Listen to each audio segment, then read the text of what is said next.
Tuhan, dimanapun Anda berada, berjumpa lagi bersama dengan kami di Diskusi Sekolah Sabat bersama dengan Departemen Komunikasi Uni Indonesia Kawasan Barat. Dan selama triwulan ini kita membahas tentang pendidikan, dan pekan ini mengenai orang Kristen dan pekerjaan. Saat ini saya tidak sendiri, saya bersama dengan Pendeta David Panjaitan, Direktur Komunikasi Uni Indonesia Kawasan Barat. Shalom Pendeta. Shalom Bella dan pemirsa dimanapun Anda berada. Apa kabar Pendeta? Luar biasa, tetap sehat dan harus tetap semangat. Puji Tuhan. Pendeta, kita melihat di sini judulnya Orang Kristen dan Pekerjaan. Jadi setelah kita mempelajari tentang pendidikan, bermacam-macam pendidikan, tiba-tiba di sini membahas tentang pekerjaan. Silakan Pendeta untuk mengawali di Sabat Petang. Baik, saya sudah duga pertanyaan itu.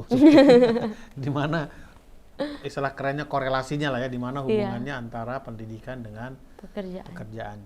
Kembali mengulangi lagi, mengingatkan untuk kita semua, Bella dan juga pemirsa, bahwa education itu kan latihan kan. Iya. Nah, jadi latihannya itu begini.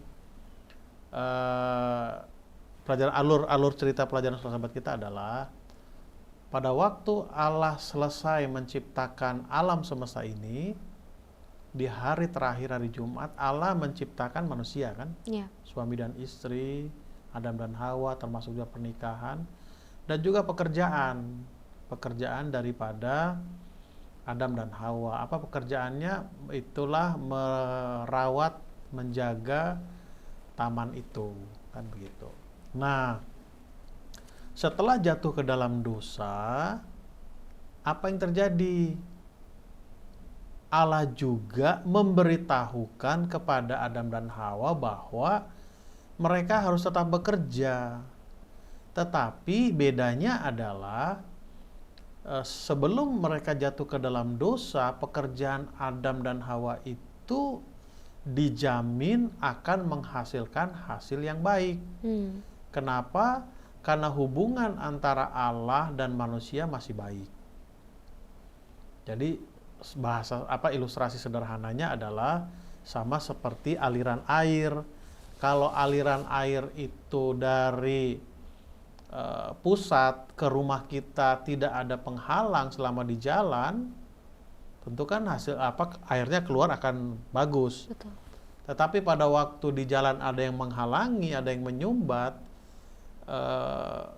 keran itu tetap berfungsi mengeluarkan air, tapi airnya keluar tidak semaksimal pada waktu pipa yang digunakan mengalirkan air itu tidak tersumbat. Itu ilustrasinya. Jadi setelah Adam dan Hawa jatuh ke dalam dosa, mereka harus tetap bekerja, tetapi tidak ada jaminan bahwa apa yang mereka kerjakan akan menghasilkan sesuatu yang baik. Itu. Jadi kenapa itu terjadi?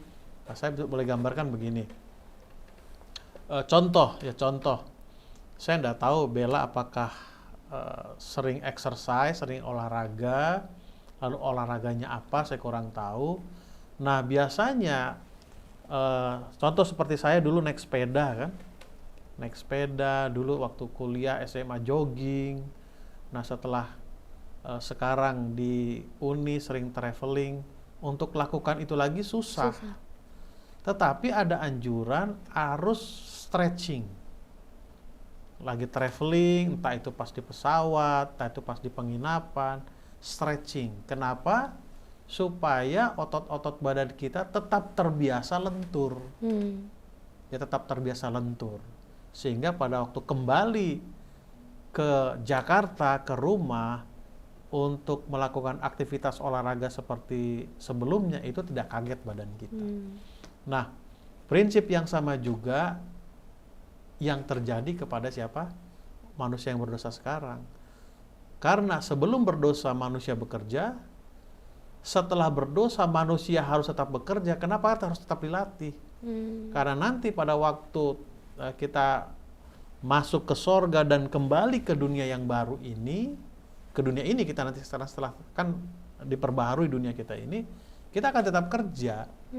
Jadi badan kita tidak apa? Tidak kaget lah. Kalau melihat juga tentang pembahasan pekerjaan ini, ternyata Yesus sendiri pun juga bekerja waktu di dunia, membantu ayahnya menjadi seorang pengrajin kayu. Dan masih banyak juga rasul-rasul yang bekerja semasa hidup mereka. Dan kalau kita masuk ke hari Minggu, berbagai sisi pekerjaan. Silakan pendeta. Baik, merujuk apa yang Bella katakan tadi, itu kan istilah di orang Yahudi. Kalau kamu tidak memberi pekerjaan kepada anakmu, kamu menciptakan penjahat, kan itu. Apa arti penjahat? Dia tidak melakukan tugas yang benar.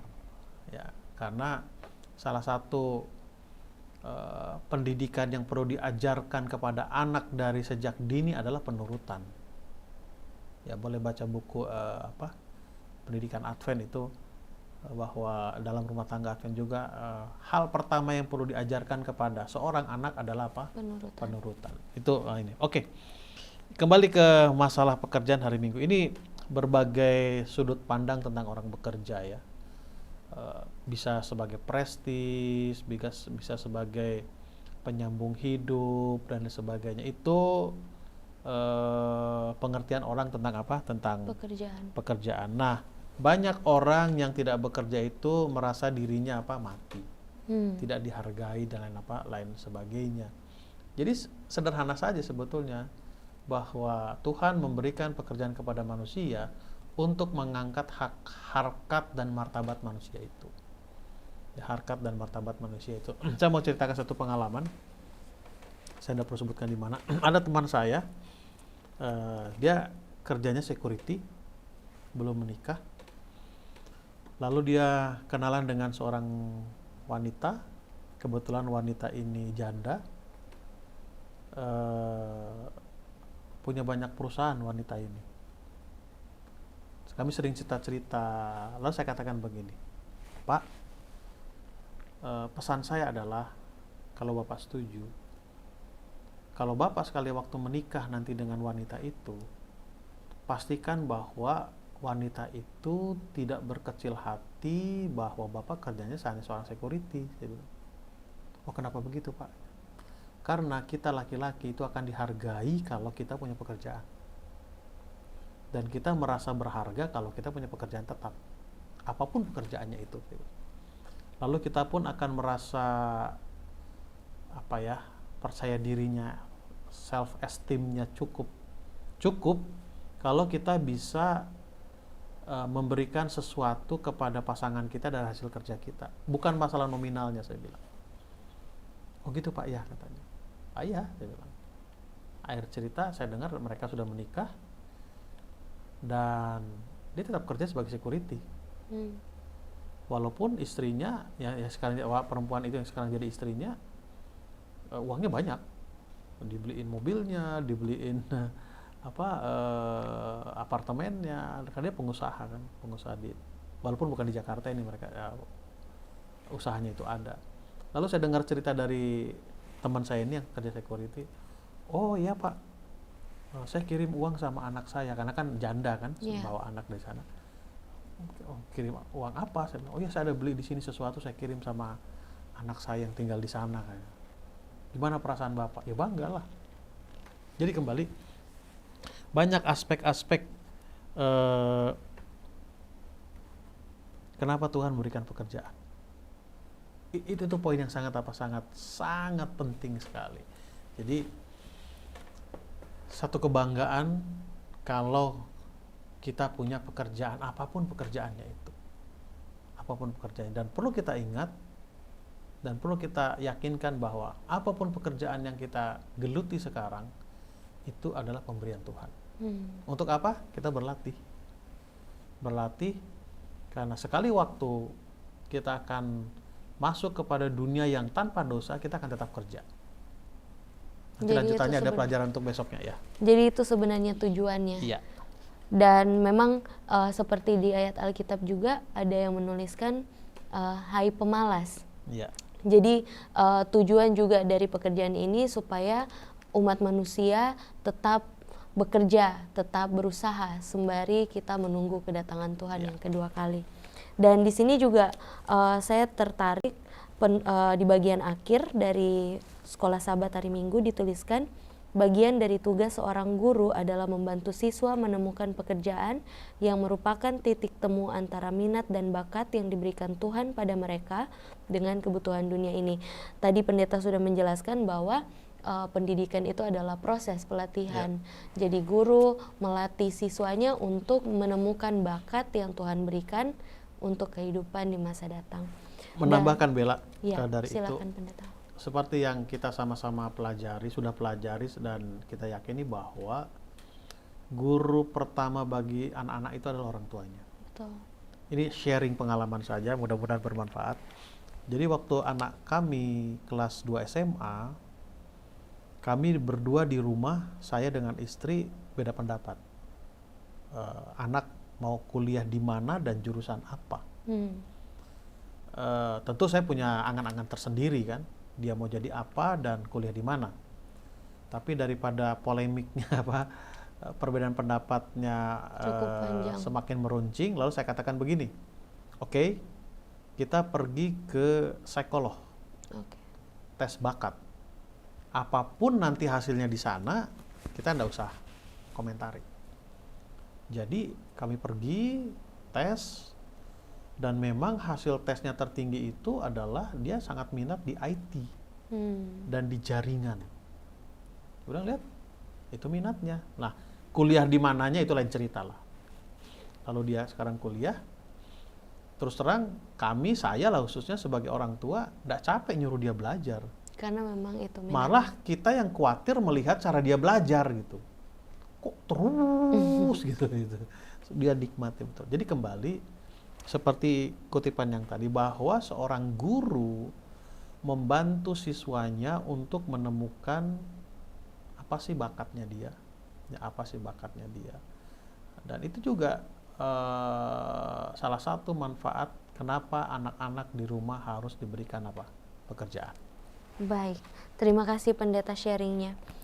Ke hari Senin, pekerjaan dan pemeliharaan. Silakan pendeta. Baik. Bekerja itu bukan hanya menciptakan, tapi juga menjaga sesuatu yang ada. Nah, pada waktu kita menjaga sesuatu yang ada, di sisi yang lain itu menjaga kita juga, menjaga kita untuk tetap rajin ya. Sama seperti buku Amsal katakan, hai pemalas pergilah kepada siapa? Kepada semut. Jadi pada waktu kita kerja, di satu sisi menjaga pekerjaan itu, lalu di sisi yang lain membuat kita juga untuk tetap rajin bekerja. Tidak menjadi malas. Ya, kalau boleh saya katakan lebih sensitif dengan apa yang harus kita kerjakan. Saya keluar sedikit Bella dan pemirsa. Bagi saudara-saudara pemirsa dan mungkin Bella juga tahu, yang pernah ikut bela diri, ya bela diri apapun itu, kan hanya pukul bawah, pukul atas, samping, tangkis, sana sini. Pertama saya lihat, ini ngapain si orangnya kayak gini-gini gitu. Setiap hari. Lalu saya baru mengerti, rupanya itu melatih refleks. Instingnya, refleksnya. Sehingga kalau ada sesuatu serangan, cepat dia mengantisipasinya. Lalu saya hubungkan dengan ini. Pada waktu orang bekerja, itu sensitif gitu loh. Sangat sensitif. Mungkin di dunia pergaulan ya, Bella boleh lihat. Lebih sensitif mana orang yang banyak kegiatan daripada orang yang pengangguran. Iya, betul. Itu bisa kita lihat dari, bukan mengejudge ya, bukan itu poin saya. Maksud saya adalah, kalau orang semakin banyak aktivitasnya, melatih dirinya untuk sensitif, aware dengan lingkungan dan situasi yang ada di mana di sekitarnya. Itu sejalan dengan dengan yang dipelajari sekolah sahabat. Itu yang pertama. Lalu yang kedua, tentunya kita harus melakukan pekerjaan itu dengan sukacita juga. Ada orang melakukan kerjaan dengan keluh kesah, ngedumel gitu kan, mengeluh sana sini segala macam. Sedangkan pelajaran kita katakan, khususnya di ulangan 16 ayat 15 itu dikatakan, ya kita harus melakukan itu dengan sukacita juga. Betul. Dengan gembira. Justru itu membawa membawa kegembiraan Orang lain. kepada kita. Sekedar menyinggung sedikit saja, awal munculnya musik jazz itu kan mungkin kita sama-sama tahu lah ya, bagaimana penderitaan orang-orang kulit hitam di Amerika waktu mereka jadi budak. Nah, bagaimana cara mereka untuk menghibur diri mereka bernyanyi. Mereka bernyanyi, lalu mereka kumpul sama-sama untuk apa? Poinnya adalah bergembira waktu kita melakukan pekerjaan. Dan lihat sekarang, justru mereka menjadi musisi-musisi yang terkenal kan? Betul. Musisi yang terkenal, atlet-atlet terkenal. Ya, bahkan banyak juga sekarang tokoh-tokoh pemikir-pemikir yang dari kalangan mereka yang hebat-hebat. Ya, yang hebat-hebat. Jadi itulah fungsi daripada pekerjaan. Di satu sisi prestis ya, prestis, harga diri dan lain sebagainya. Di satu sisi untuk melatih sensitivitas kita dengan lingkungan yang terjadi. Jadi jangan juga kita pas kerja itu jadinya nggak menjadi berkat ya pendeta buat banyak orang. Karena di sini ada pertanyaan di bagian akhir, dengan cara apa sajakah Anda dapat memakai pekerjaan Anda untuk lebih menjadi berkat bagi orang lain? Mengingat pendeta tadi bilang bahwa kita harus terus bersuka cita, memelihara apa yang menjadi tanggung jawab kita.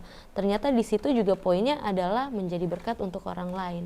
Buat apa kita bekerja, buat apa kita memiliki jabatan yang bagus kalau kita tidak menjadi berkat buat orang lain.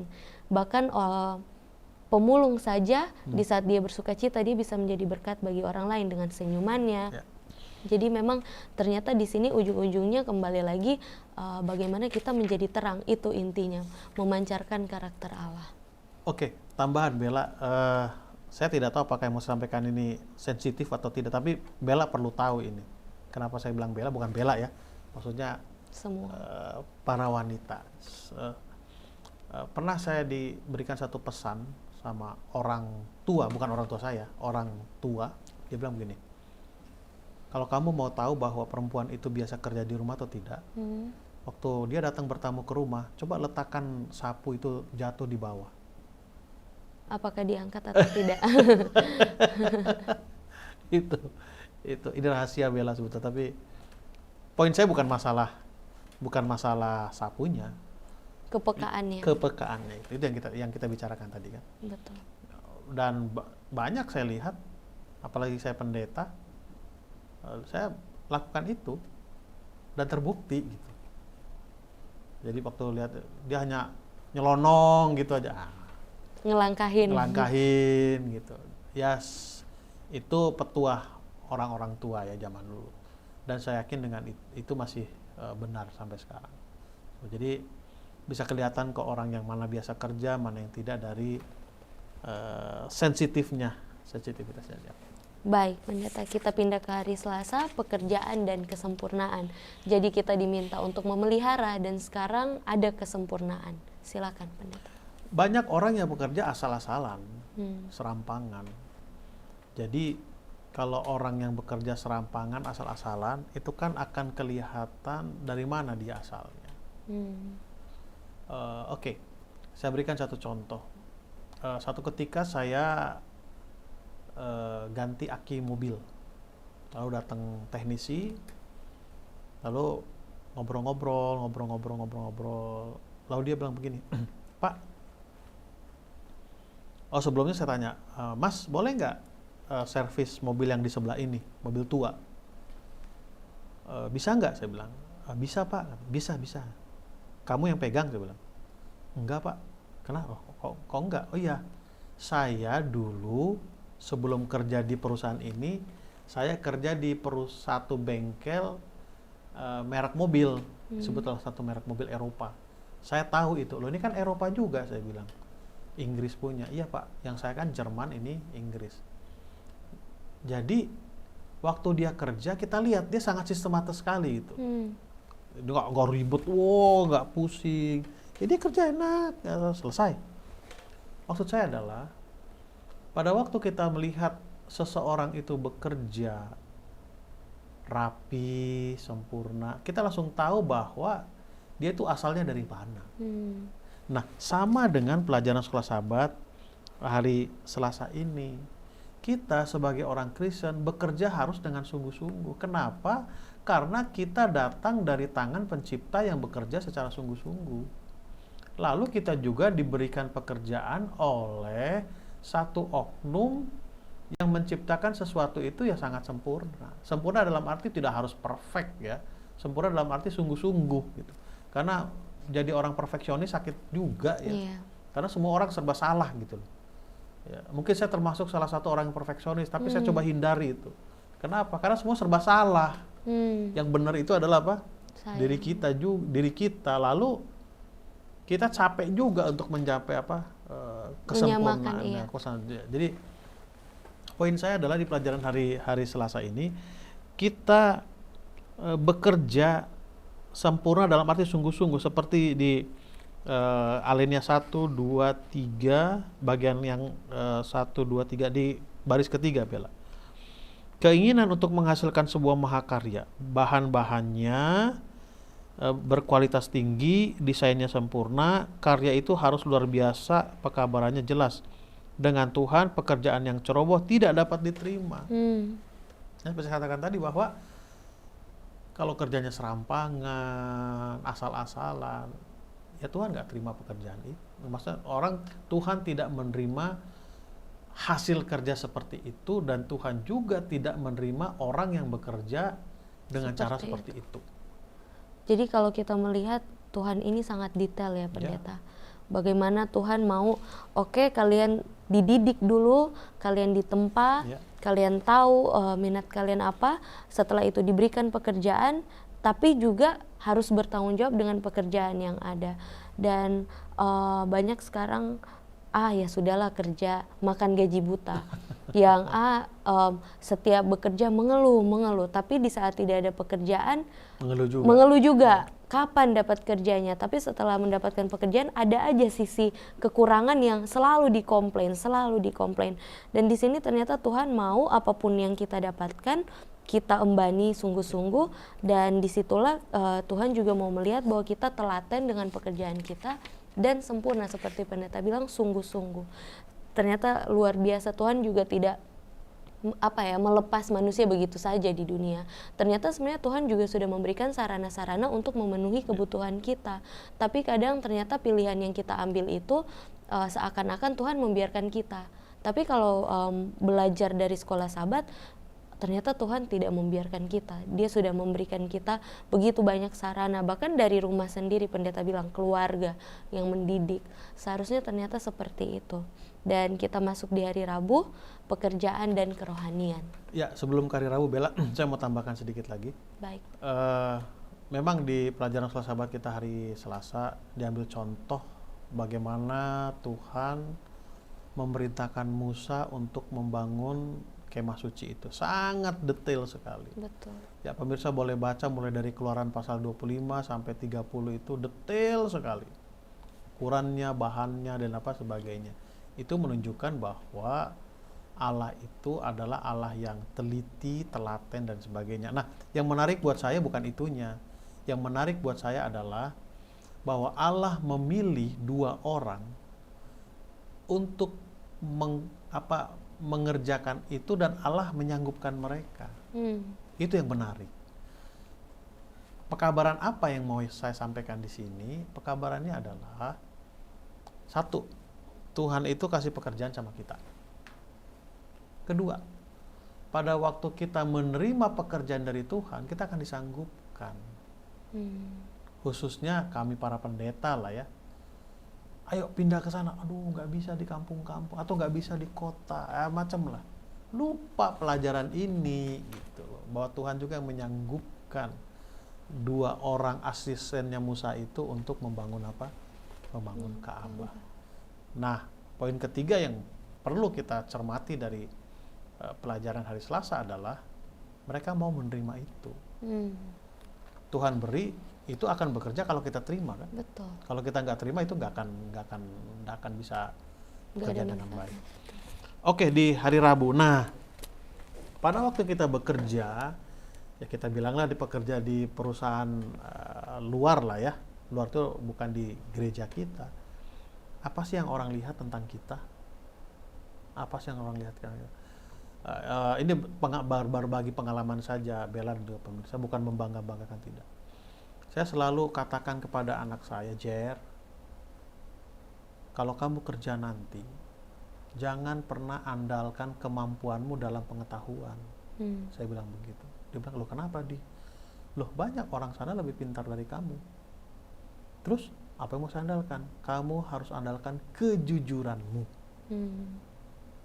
Dan itu sudah saya tanamkan sejak dia masih SD. Bagaimana caranya? Saya katakan sama dia sering nangis datang ke rumah. Di, nilaiku jelek. Kenapa jelek? Saya bilang. Ya dibandingkan temanku itu dia lebih bagus, padahal aku tahu dia nggak jujur, katanya. Sebagai orang tua ya ada juga rasa, gimana sih ini anak kita jujur nilainya segini, rankingnya segini. Dan selalu saya selalu berjuang dan katakan sama dia, buat Dedi bukan masalah berapa hasilnya, buat Dedi adalah kamu mendapatkan itu dengan jujur, itu satu kebanggaan. Betul. Dan mudah-mudahan dia tidak berubah, pemirsa dan Bella tolong tetap doakan. Sampai sekarang itu dia tetap pertahankan. Ya. Enggak lah Di. Ayo oke, baguslah. Jadi kembali, pada waktu kita bekerja, apa sih yang orang lihat tentang kita gitu? Ini orang rohani atau tidak ya? Karena kita harus dinilai oleh orang-orang yang non-Kristen lah ya, apapun agamanya itu, bahwa kita ini memang adalah satu orang yang bekerja yang memang kita sudah digabungkan dengan Yesus Kristus. Seperti dalam pelajaran sekolah sabat kan Galatia pasal 5 dibilang kan. Ya, jadi Galatia pasal 5 itu adalah manifestasi dari hubungan kita dengan siapa? Allah. Dengan Allah kita. Hidup oleh roh berarti dipimpin oleh roh. Apa buktinya kita dipimpin oleh roh? Kehidupan kita itu sama dengan yang ditulis dalam Galatia pasal 5, buah-buah roh itu. Ya, itu harus terpancap. Walaupun tetap ada proses ya, walaupun tetap ada apa? Ada proses, ada latihan dan sebagainya. Nah, kembali kepada kata pendidikan itu dilatih dari mana? Di rumah. Kan? Itu latih di mana? Di sekolah. Itu dilatih di mana? Di gereja. Seperti yang pernah saya katakan pelajaran yang lama, Bella. Bagaimana kita keluar sana, itu kan sudah dibawa di mana? Dibentuk di rumah. Betul. Jadi dibentuk di mana? Di rumah. Sehingga tidak heran kalau saya memberikan khotbah pernikahan, saya katakan demikian. Untuk menikah itu gampang. Tapi untuk mempertahankan pernikahan itu yang paling perlu kita pikirkan bersama. Kita sering berdoa supaya Tuhan kasih anak. Memang tujuan utama Tuhan memberikan anak kepada kita bukan supaya kita berketurunan, bukan itu poinnya. Kita melatih diri kita untuk melatih anak-anak kita. Itu poin yang saya tambahkan dari pelajaran sekolah sahabat hari Rabu ini, pekerjaan dan apa? Kerohanian. Karena pada waktu kita dihubungkan dengan roh, dengan sendirinya itu akan apa? Akan keluar. Baik pendeta, kita pindah ke hari Kamis, pekerjaan dan penata layanan. Oke. Sering gereja kita mengartikan penata layanan sama dengan duit. Oh enggak. Salah satu bagian dari penata layanan adalah persepuluhan. Ya. Jadi sederhananya penata layanan itu kan stewardship ya. Stewardship itu dalam bahasa Inggrisnya. Lalu kalau dalam bahasanya kan penata dan pelayan. Penata itu kan manajer. Pelayan itu adalah seseorang yang diberikan titipan lalu harus dipertanggungjawabkan kepada pemiliknya. Banyak ilustrasi di Alkitab tentang berapa talenta, 1 talenta, 2 talenta, dan 5 talenta ya, saya lupa itu tentang talenta itu. Yang lain talentanya bertambah, yang satu ini malah disimpan dan ditambah. Jadi maksud saya begini, pada waktu kita bekerja, diberikan satu tanggung jawab bahwa kita percaya kita akan disanggupkan oleh Tuhan. Nah, pada waktu kita diberikan kesanggupan itu, kita melakukannya dengan setengah hati atau dengan sungguh-sungguh. Karena kan kita akan bertanggungjawabkan. Tuhan akan tanya, kamu kan saya kasih untuk bisa melakukan ini, kenapa kamu hanya melakukan setengahnya? bisa dapat poinnya. Bisa. Kesanggupan itu dari kesanggupan, atau lalu dari materi lah, uang lah kita. Loh, kan saya titipkan kamu segini. Kenapa kamu hanya gunakan tidak seperti yang kita bicarakan? Ya, kalau kita bicara persepuluhan contoh dan persembahan, maaf kalau saya katakan ini hanya pengamatan saja. Kesetiaan persepuluhan itu ada dua aspek. Frekuensi pengembalian dan nominal pengembalian. Itu perlu ini harus sama. Frekuensi pengembalian itu artinya kalau dia pegawai tiap bulan kan?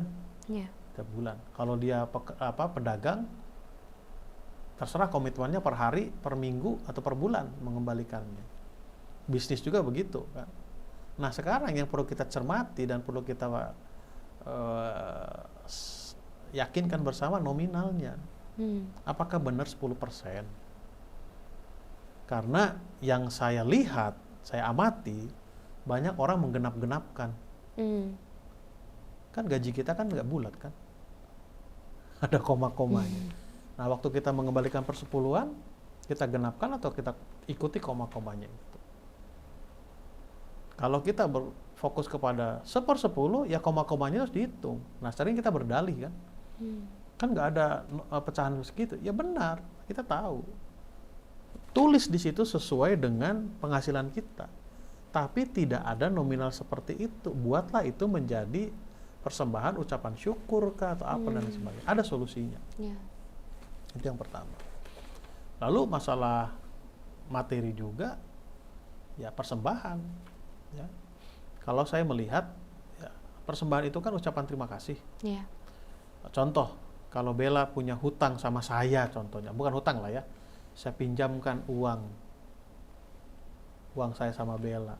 Bella, kamu kelolalah ini perjanjian kita, kembalikan 10% dari penghasilanmu ya, kan kembalikan. Waktu Bella kembalikan 10%,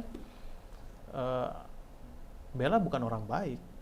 Bella orang yang masih mengikuti perjanjian. Tapi pada waktu saya katakan, Bella, Jeremy ini mau ulang tahun dia. Kira-kira Bella mau kasih apa contohnya? Nah, Bella mau kasih berapa sebagai ucapan terima kasih sama saya? 10% dari yang saya pinjamkan atau lebih atau kurang? Bisa lebih. Bisa lebih itu mana lebih sering, lebih atau kurang? Kurang. Enggak, secara hati. Biasanya sih lebih. Lebih. Itu artinya sebenarnya persembahan itu harus lebih besar dari persepuluhan. Seharusnya kan? Kan ucapan terima kasih. Iya, betul. Seharusnya begitu, tapi kenyataannya terbalik. Malah lebih kan? kecil. Lebih kecil. Betul. Itu seharusnya. Tapi ya, itu nantilah Direktur Penata Layanan yang membicarakan itu, Pendeta Sani Manopo. Lalu yang lainnya, masalah penata layanan stewardship ini adalah masalah kesehatan tubuh kita. Apa sih yang kita gunakan tubuh kita ini untuk apa gitu loh. Jangan salah mengerti dengan ini. Kematian yang sekarang kita alami itu kan bukan upah dosa, tapi akibat dosa. Nah, ada batas waktunya kan. Expire-nya ada gitu loh. Jadi kalau boleh saya katakan sebelum Adam dan Hawa memakan buah al-hayat itu, hidup selama-lamanya, manusia itu ada expire-nya. Kan itu kan? Ada expire-nya.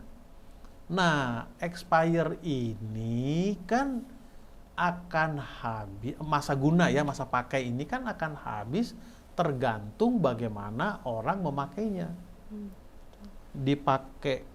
Digunakan sesuai dengan manual book atau digunakan sesuai dengan kehendak hati. Nah, itu kan akan dipertanggungjawabkan. Saya kan kasih tubuh sama kamu kan bagus, kesehatan bagus, kok kamu nggak gunakan dengan yang baik? Ya, saya nggak tahu apakah Bella rasakan atau Bella alami. Contohnya Bella sakit, ya, sakit mah contohnya. Nah, mah ini kan biasa dipengaruhi oleh pikiran, bukan masalah makan tidak makan, bukan itu poinnya. Nah, pikiran ini kan banyak dipengaruhi oleh kekhawatiran. Nah, sering kita lebih mengkhawatirkan diri kita daripada Tuhan mengkhawatirkan diri kita. Kita sering menganggap bahwa apa yang kita pikirkan itu lebih hebat dari yang Tuhan pikirkan. Betul. Gitu. Sehingga sering orang kena sekarang sakit apa? Asam lambung itu naik. Oke, jadi kembali kalau kita bicara pekerjaan dengan penataan itu panjang sekali. Artinya apa yang Tuhan berikan kepada kita, kemampuan, waktu, ya, tubuh kita, kesehatan kita, materi yang kita punya, itu harus kita gunakan, kita kelola, karena sekali waktu itu akan diminta pertanggungjawabannya. Sekali waktu akan diminta apa? Pertanggungjawabannya. Kalau kita menekankan masalah penataan sama dengan uang, saya punya penekanan adalah tadi. Pada waktu kita berbicara persepuluhan, kesetiaan itu bukan hanya berapa kali mengembalikan. Kesetiaan itu harus dilengkapi dengan nominal yang kita kembalikan. Apakah benar 10%? Lalu yang kedua yang mau saya tekankan, seharusnya persembahan itu lebih besar dari persepuluhan. Kenapa? Karena persepuluhan adalah kewajiban, tapi persembahan adalah apa? Ucapan syukur dan ucapan terima kasih. Kan ucapan terima kasih kita tidak dibatasi. Betul. Ya, dan biasanya harus lebih besar dari apa? Kewajiban yang harus kita kembalikan. Baik, terima kasih pendeta. Kita langsung masuk ke kesimpulan di hari Jumat. Silakan. Oke, saya bacakan saja kutipan di hari Jumat ya. Boleh pendeta. Bekerja, kutukan atau berkat. Jika dilihat, bekerja sepertinya merupakan bagian dari kutuk dosa kalau dilihat dari Kejadian 3:17. Namun, jika dibaca lebih teliti, ternyata yang dikutuk adalah tanah, bukan pekerjaannya. Ya, bukan pekerjaan. Ellen G. White menyatakan bahwa Allah bermaksud memberi penugasan ini sebagai berkat dan kehidupan yang disertai dengan kesukaran dan pergumulan itu yang harus menjadi nasib manusia sejak saat itu telah ditetapkan dalam apa? Kasih. Dalam kasih. Jadi pekerjaan adalah berkat, sesuatu yang diberikan. Nah, yang terkutuk itu adalah tanahnya. Seperti yang kita bicarakan di awal kan. Pada waktu terputus hubungan antara manusia dengan Allah kan gak ada jaminan. Yeah. Kamu tetap kerja, tapi gak ada jaminan. Kenapa? Karena udah terputus. Tanah ini kan bisa bumi ini, karena arti kata asal kata tanah itu adalah adamah. Adamah itu adalah manusia. Manusia yang terputus. Tapi pekerjaan itu tetap Tuhan apa? Tuhan berikan. Baik, terima kasih pendeta. Pendeta bisa menutup dalam doa. Oke, kita berdoa. Tuhan, terima kasih karena kami diingatkan kembali bahwa pekerjaan yang kami punya itu adalah pemberian Tuhan. Dan kami akan disanggupkan untuk melaksanakan pekerjaan kami itu oleh karena Tuhan memberikan kesanggupan kepada kami. Terima kasih atas pelajaran ini Tuhan. Berdoa bagi seluruh pemirsa dimanapun mereka berada. Kiranya Tuhan akan memperhatikan kebutuhan mereka, sehingga mereka diyakinkan bahwa Engkau adalah Allah yang menyediakan kebutuhan kami ya Tuhan. Terima kasih Tuhan. Pertemukan kami dalam suasana yang lebih baik lagi dari saat ini. Di dalam nama Tuhan Yesus kami berdoa dan mengucap syukur. Amin. Amin. Terima kasih pendeta. Kita akan berjumpa lagi di pekan depan. Tuhan Yesus memberkati.